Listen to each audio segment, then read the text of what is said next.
Okay, we're on part 2 of the hamburger buns. Now we have to grease. They say use butter, but I'm going to use the lard that I made. Grease cookie sheets. I don't know how many we're going to get, but I'll show you how high mine is risen as soon as I grease these. If I need more, I have another pan I can use as well. I remember cookie sheets used to be so much bigger than this, and now they're so small.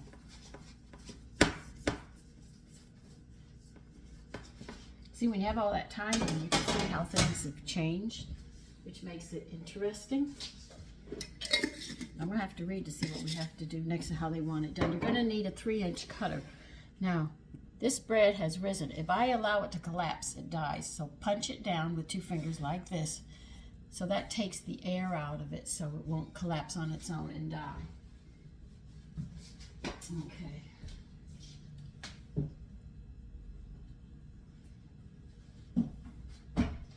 This is the lovely book I found the Ruggles in that I love. I tell you, I've been reading it like all my other new cookbooks. Oh God, there's so much there.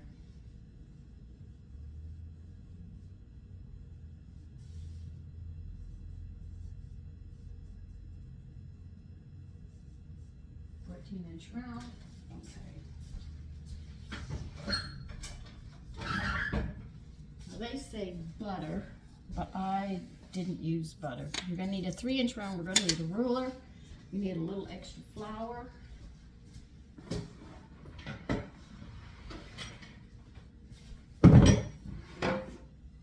I'm just getting things together right now. I didn't do it before. I'm doing it now.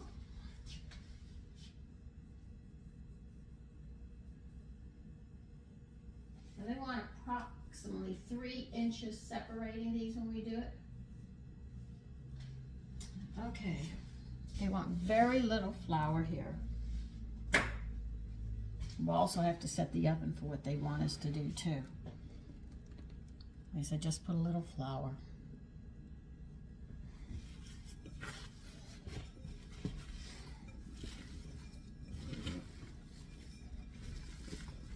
And what I'm doing is actually kneading it in here before I put it down, that's all.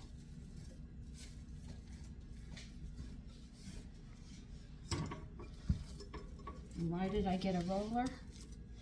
A measurer, I mean? Not a roller, Sandra. Get your head together, yeah. Get my head together, right? I'm going to knead it just a little, and then I'm going to pat it out.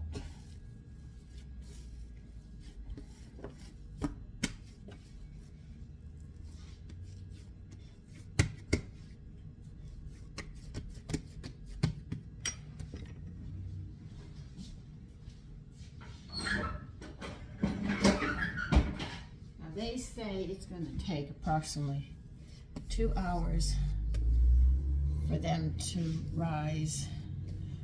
Mine might do it a little faster than that. When I get around yeast, it just takes off. It just loves me. They want you to roll this out. Almost. Notice I didn't do too much eating. I just did enough so I could sit there and work with it.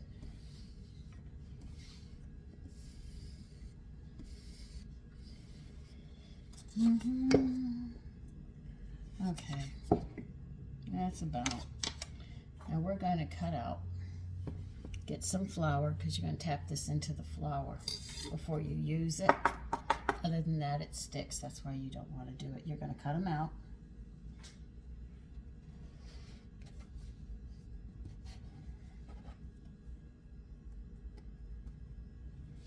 Like so. Give them 3 inches between them because they need some expansion, as they say.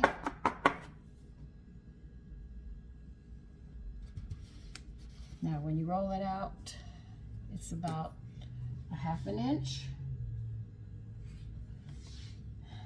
They said the dough will be that thick when you roll it out to make your hamburger, and cut them out. Hamburger buns. Oh, I'm going to need another container. I figured I would as much.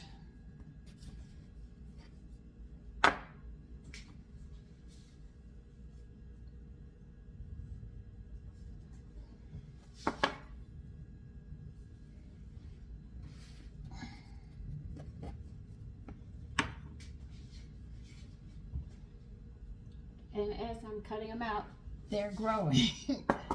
That tells you how active the yeast is.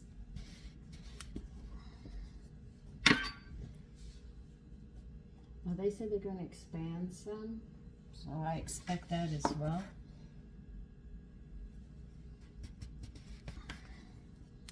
Now you can make sandwiches, and if you don't want to make hamburgers with this, you can make other things with it.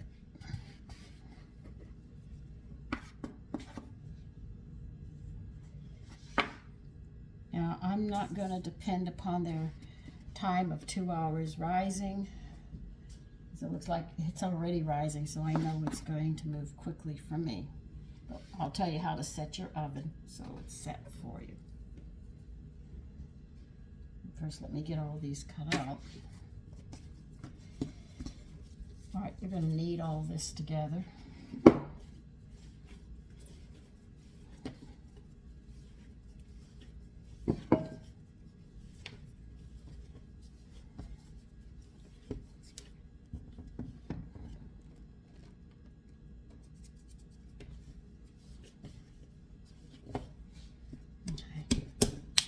You gotta give me a minute. I gotta grease another pan. I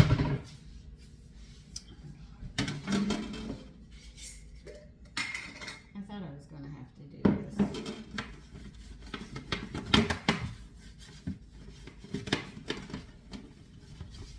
Just like Friday's coming up. Today's Wednesday. So if I come in with luncheon meats, I can sit there. I've got the mayonnaise and mustard made, so I can do pretty much any kind of sandwich I want. And you can really call it a homemade sandwich. Okay, just roll it a 1/2 inch thick. Like I told you, just take one of your children's school rulers that they don't need and use it to use your measure instead of buying something.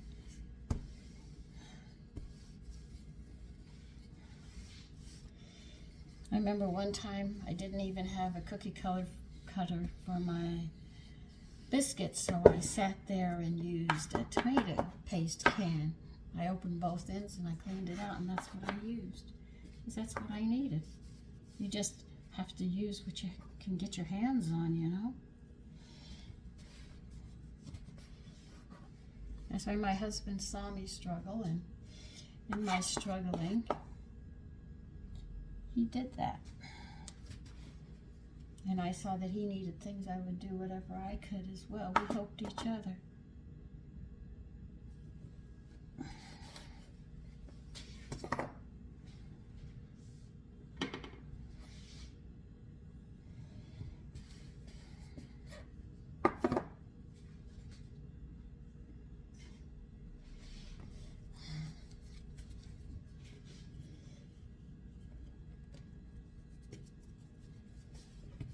Knead this, roll it out again, and make another one.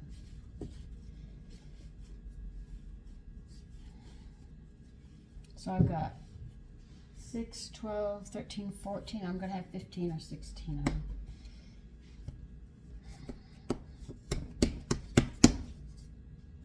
See, you can just measure very easily.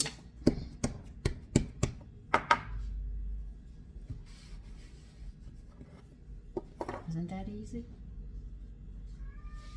And this will be my small one. I'll knead it and make a tiny one. And mine are growing quite quickly. The first ones I put out are already doubling. They're moving very, very fast.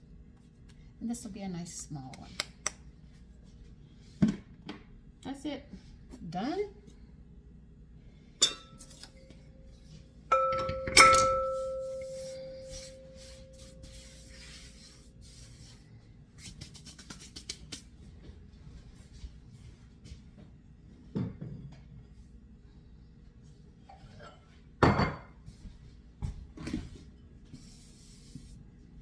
I told you I saved that flour.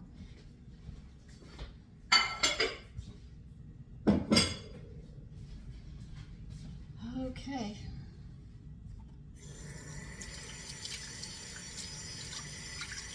Now we have to wait till they double, but I'm going to show you how to do the stove, the oven I mean, because they want it done the Pacific way. I might have to push these down. I'm going to pick you up a minute.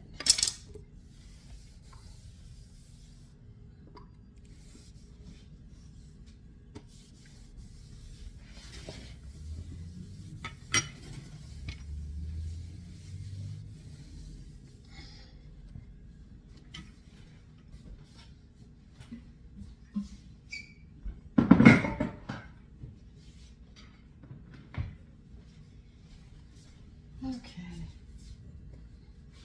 Now we'll get to the oven and how they want you to set it up and how we're going to do this. Now the reason you give 3 inches is they're going to spread a little. They're going to be acting like English muffins, I know that. I love this cookbook. I love every last one of my cookbooks. I get so much out of them. Boy, if my husband was alive and he buried me with these cookbooks, and you'd have to put 2 coffins together. I have so many. Okay. They say cover the buns loosely with an oiled plastic wrap and let rise in a warm, draft-free place until they hold a finger mark when gently pressed.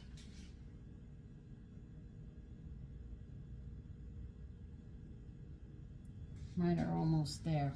Okay, now what you're going to do is you're going to put your racks in the upper and lower thirds of the oven. In other words, the one that's in the middle, you're going to go up 1. And that'll set it between the 2 thirds.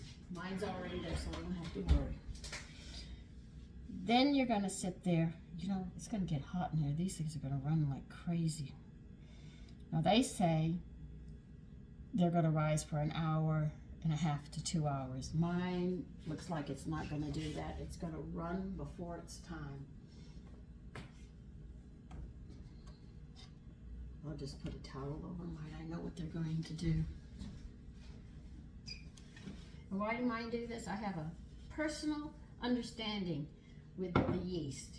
Yeast and I get along beautifully. It doesn't give me a problem. Sometimes it might run away, but with me trying to get things done, but they're pretty good about it. So we're going to let it rise. And your oven's already set. Now, the oven is going to be set. The racks are set in the oven, I mean. Your oven will be at 375. That's the temperature we're going to cook, but here's the trick to it. Now, we know they're going to cook 14 to 20 minutes, but what you're going to do is at the halfway mark, the ones that are on the top shelf and the ones on the bottom, you're going to switch them and put the top one on the bottom and the bottom one on the top. So they'll get that lovely brown that you want and they'll cook, which is interesting. So I'll probably cook mine 10 minutes each. So that means I'll have 2 sheets in, and at the 10-minute mark, I'm going to switch the 2 trays and put the one that's on the top on the bottom and the one that's on the bottom on the top and cook it another 10 minutes. And then we'll transfer the racks to cool. Now, if you really don't understand what I'm talking about, I will walk you through it. But for those who already know about baking but want to sit there and move ahead, that's what we're going to be doing. Okay?